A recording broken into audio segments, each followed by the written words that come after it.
छोटे बच्चों की नॉर्मल ग्रोथ में कुछ डेंजर साइंस होते हैं जिनके बारे में हमें अवेयर होना चाहिए, पता होना चाहिए। कुछ कॉमन साइंस जैसे आते हैं कि अगर बच्चा 1.5 साल तक इंडिपेंडेंट वॉकिंग नहीं कर पा रहा बिना सपोर्ट के,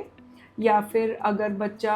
1.5 साल का हो गया है और अभी तक भी वो 10 से 15 शब्द नहीं बोलता है,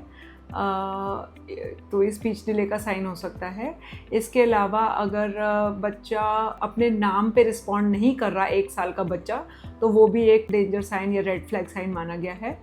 और इसके अलावा हम जो कह सकते हैं कि बच्चा अगर 1 साल तक का बच्चा पॉइंटिंग करके अपनी पसंद की चीज़ नहीं मांग रहा है, या आई कांटेक्ट अगर नहीं कर रहा है, हर वक्त वो फर्नीचर पे या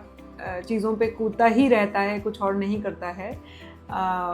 बैठ के कोई बात नहीं सुनता है, कोई इंस्ट्रक्शन फॉलो नहीं करता है, या फिर इकोलेले यानी कही हुई बातों को या रिपीट करता है, या रेपिटेटिव बिहेवियर्स करता है, जैसे हाथों को इस तरह से पर्पसलेस मूवमेंट जो रिपीटेटिव हो।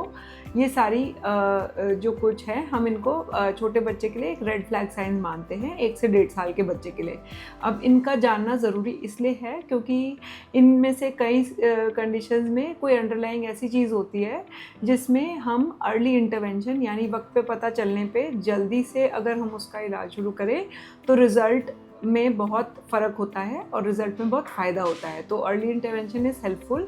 अगर हमें अवेयरनेस हो इन चीज़ों की। इसके अलावा छोटे बच्चे में एज यू ऑलरेडी नो, आपको पता ही होगा, वैक्सीनेशंस का हमें ख्याल रखना चाहिए, उनकी रेगुलर हमें ग्रोथ मॉनिटरिंग करनी चाहिए, वेट और हाइट का हमें चार्टिंग करना चाहिए। तो ये अगर नहीं मीट हो रहे क्राइटेरिया उसके एज के हिसाब से, तो that is also something that needs to be further looked into.